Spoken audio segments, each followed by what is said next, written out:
Dans le cadre de Théâtre en Voix, l'espace culturel Beaumarchais situé à Maromme, les spectacles se finissent toujours par une rencontre entre spectateurs et comédiens. Découvrons cette initiative originale. L'espace Beaumarchais, c'est une salle municipale qui a maintenant, c'est la 5e saison. Donc ça a été créé il y a 5 ans à peu près, 5 ans et demi. Et il y a toujours eu une salle municipale à cet emplacement-là, mais qui était vraiment, il n'y avait pas de vocation culturelle. Donc ils ont détruit l'ancienne salle, et quand ils ont reconstruit leur salle, la ville s'est dit, bon, on va refaire une salle à vocation municipale, mais en plus, on va essayer de la développer et d'avoir des conditions techniques pour pouvoir faire une vraie programmation culturelle à l'intérieur. Donc c'est comme ça que le projet est né, avec l'envie que ça corresponde aux Maromais, mais aussi aux habitants de la vallée du Cailly. Donc toute la création de la salle, elle s'est orientée là-dessus, ce qui fait qu'aujourd'hui, nous, dans notre recherche de public et dans notre recherche de programmation, on cherche à s'inscrire sur ce territoire-là avant de s'inscrire sur l'agglo et même sur Rouen, en fait. Voilà. Donc ça, c'est pour peut-être un peu la naissance de la structure.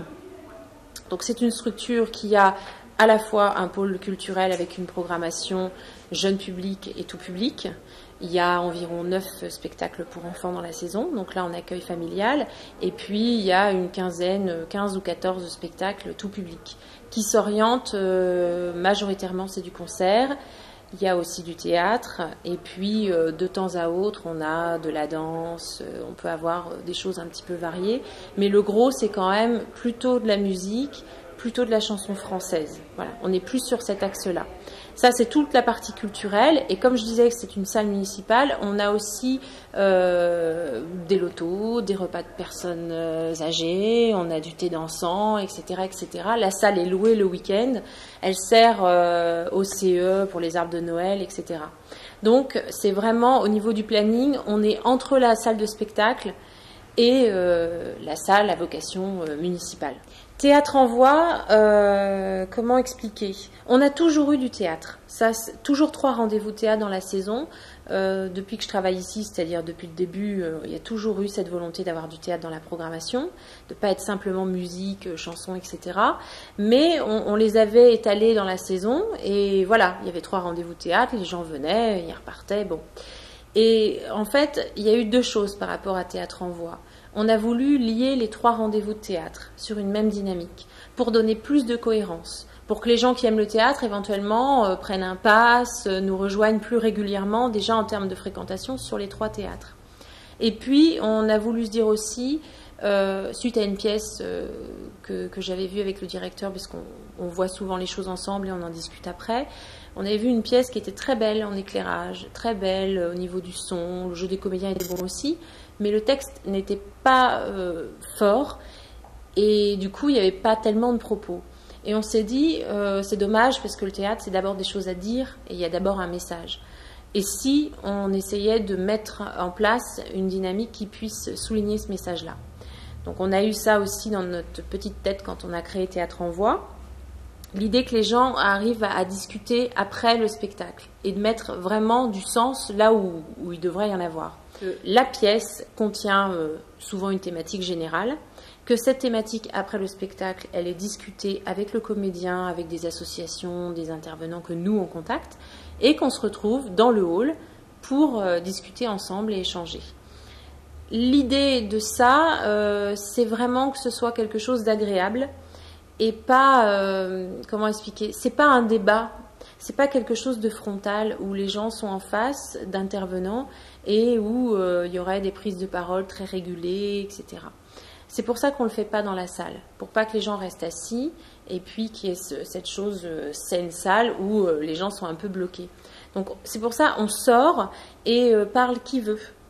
Il n'y a pas non plus forcément de questions préparées pour les intervenants, etc. Ils sont là, ils sont dispo. On offre un thé, des petits gâteaux marocains, on se fait une petite soirée sympa. Les gens qui ont envie de boire le thé et de manger un petit gâteau, et rien que ça, ils restent, il n'y a pas de souci.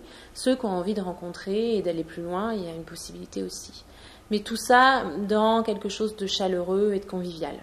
Il commençait à rire à un moment. Je dis, on ne rit pas au théâtre.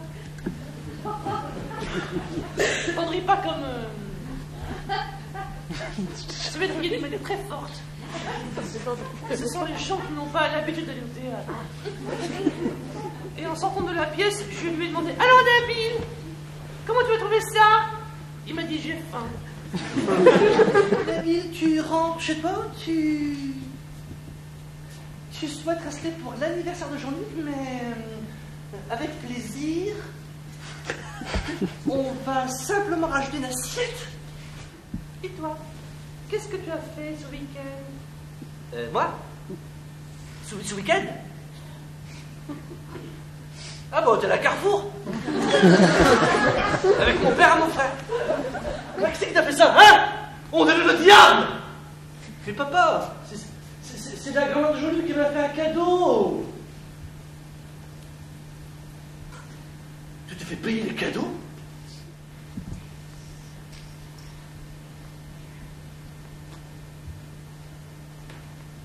Va chercher les oiseaux, Julien. Non, non, hé, tu touches pas mes cheveux, hein. Qu'est-ce que tu sais, toi? Tu sais rien du tout, toi. Pourquoi tu veux toucher à mes cheveux? Tu veux que je ressemble à qui? À toi?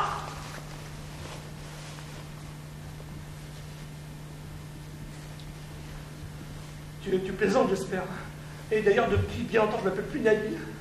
Je m'appelle Noël. Noël de Saint-Cyr. De Saint-Cyr, il faut avoir des racines comme la grand-mère de Jean-Luc. Vous, mais nulle part. La grand-mère de Jean-Luc, elle sait tout. Toi, tu sais rien!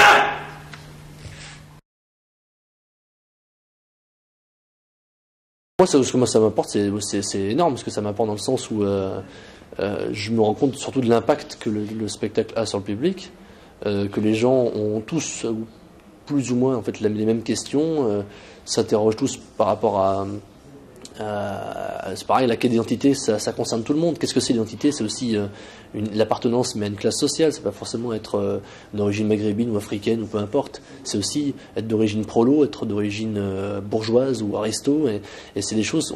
Il n'y a pas de problème qui est comparable justement. Et ce qui est intéressant, c'est de voir la juxtaposition de toutes ces façons de voir qui est riche. Contrairement à la télévision ou au cinéma, le spectateur au théâtre est actif. Il est aussi actif que l'acteur. Un spectateur qui bouge dans son siège ou qui mâchouille des pop-corn, ça peut flinguer un spectacle. Ça prouve bien qu'il est très actif. Et le fait de travailler en amont avec des élèves et donc après aussi, c'est formidable. Les gens ne rentrent pas chez eux comme ça, le public est divers, donc c'est bien que les gens justement profitent de ce spectacle qui amène à réfléchir pour discuter, pour échanger, pour se connaître. Dans le public, il y a des gens qui justement, chacun va se reconnaître dans un rôle de cette pièce, et donc c'est bien que les gens échangent. Moi je trouve ça positif. Pour enrichir les débats, justement, il y a les associations locales qui travaillent donc quotidiennement depuis des années, parce que bon, notre association, la CDJ, existe depuis 7 ans.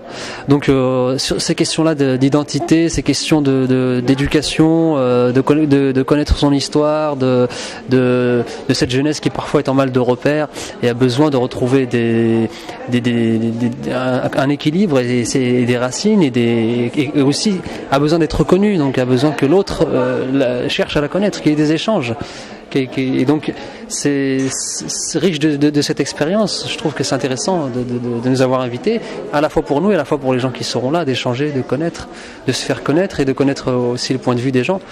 Ça permet de prolonger, oui, par la suite. Là, en l'occurrence, ce soir, on a en plus la possibilité d'acheter l'œuvre qui a été produite. Donc, non, c'est parfait. On peut rencontrer les gens, éventuellement échanger même avec l'auteur qui reste après. Donc, c'est assez sympa. Mais là, je trouve ça très sympa de pouvoir venir lui parler un petit peu, avoir plus de précision sur ce qu'il fait, comment il le fait, pourquoi il le fait. Je trouve que c'est beaucoup mieux que les pièces de théâtre traditionnelles où on est vraiment spectateur uniquement et on part et c'est fini. Et je trouve quand même que c'est plus intéressant, nettement plus intéressant. Si, ça me donne envie de revenir. Puis je sais pas, j'ai bénéficié d'un prix assez bas. Je sais pas si tout le monde a bénéficié du prix à 6 € et je trouve que c'est une bonne idée. Parce que souvent, quand on met des prix genre 20, 30 €, bon, ça bloque pas mal l'envie, quoi. Moi, je trouve. Ouais, je trouve que le fait d'avoir un prix assez intéressant, on ne pense pas deux fois, on se dit oui, pourquoi pas.